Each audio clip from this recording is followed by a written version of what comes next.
Hey, this is Anthony Hannigan. Welcome back to musicmoose.org. We had many requests, and I'm going to show you some right here.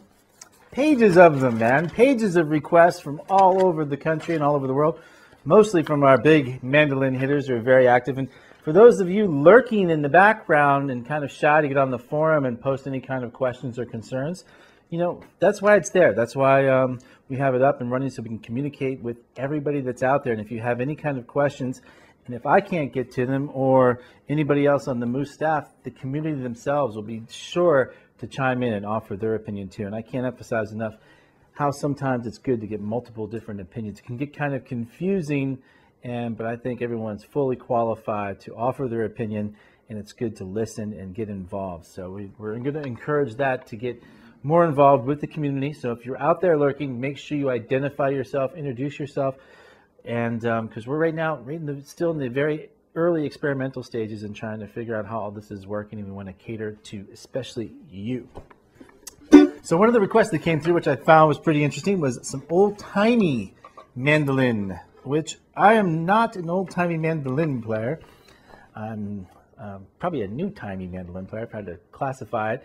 But I am a big fan of the old-timey music. It's kind of in my blood, having roots deep in West Virginia and beyond. And I've been around the world a couple of times, and I've seen the lure of the old-timey music and how it brings people together. And the one thing that's kind of different, and I guess the way I'm going to kind of classify it is between the fiddle players. And I see some fiddle players that play the Monroe and Baker kind of fiddle stuff, but then I see the old-timey fiddle players. So it's a lot to do with the bowing. There's a lot more shuffling and kind of the potatoes, like the do. So you could do the same thing on the mandolin too. And the one thing that I would recommend doing, like so the music too is a little bit different. It's usually 2 or 3 chord songs, not like your jazz or your ragtime. We're going to break one down right now called Mandolin the Baker.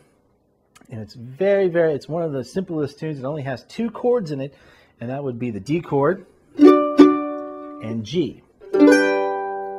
And we just went through a whole calling out the chords series.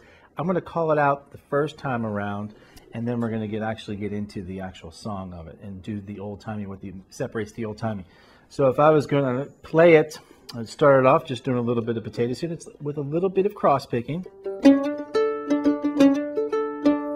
And that's pretty much hammering down from between the 6 and the 7. And coming down and catching that A string with the pick here.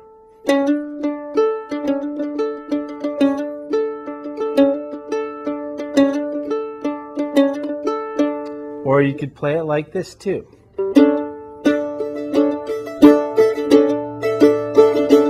Or you can play it like this too.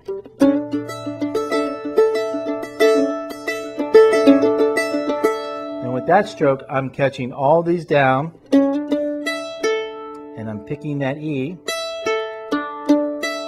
doing the cross picking kind of across all of the strings there.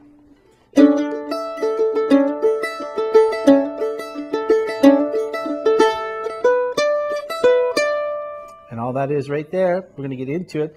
Basically, I'll just show you the fundamental parts of how the song is going to go.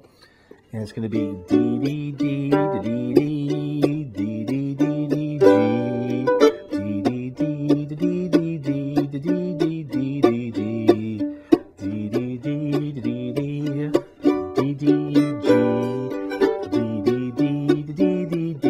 D, D, G, and the second part still in D, D, D, D, D, D, D, D.